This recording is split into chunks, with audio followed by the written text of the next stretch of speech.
বৈশাখ মাসের শেষেও কিন্তু চড়ক হয় আমাদের এখানে। আমাদের বাড়ির খুব কাছেই এই চড়কের মেলাটা হচ্ছিল, তাই চলে গেছিলাম আমি আর বোন। গিয়েই দেখছি কত ভিড়, কত মানুষ। তারপরে গিয়ে দেখলাম যে পুজো মোটামুটি হয়েই গেছে, এবার শুরু হবে চড়কের খেলা আর কি। তো আমরা গিয়ে দাঁড়িয়ে আছি, অনেকক্ষণ ওয়েট করলাম, তারপরে খুব খিদে পেয়ে গেছিলো, তাই চলে গেলাম প্রথমে ঘুগনি খেতে। আর মেলায় যাওয়া মানেই ঘুগনি আর ফুচকা এ তো আছেই। তো যাই হোক, আমি ফুচকা খাইনি, ঘুগনি খেয়েছি। তারপরে বোন ঘুগনি খেলো না, ও বললো আমি এগরোল খাবো। তো মেলার এগরোলও কিন্তু বেশ ভালোই লাগে, তো এগরোল খাচ্ছিল। তারপরে আমাকে বললো তুই একটু টেস্ট কর। তো বেশ মোটামুটি ভালোই ছিল খাওয়ার মতো। তারপরে ভাইদের সাথে দেখা হয়ে গেলো, মাঠের ভাইদের সাথে। তো ওদের জন্য আমি একটু জিলাপি নিয়ে গেলাম, যে চল সবাই মিলে একসাথে খাওয়া যাবে। এই যে আমি একটু টেস্ট করে দেখলাম, গরম গরম জিলাপি, ওরাও খাচ্ছিল। তো তারপরে শুরু হয়ে গেল চড়ক।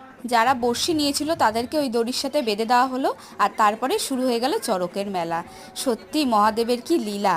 তো হর হর মহাদেব সবাই কমেন্ট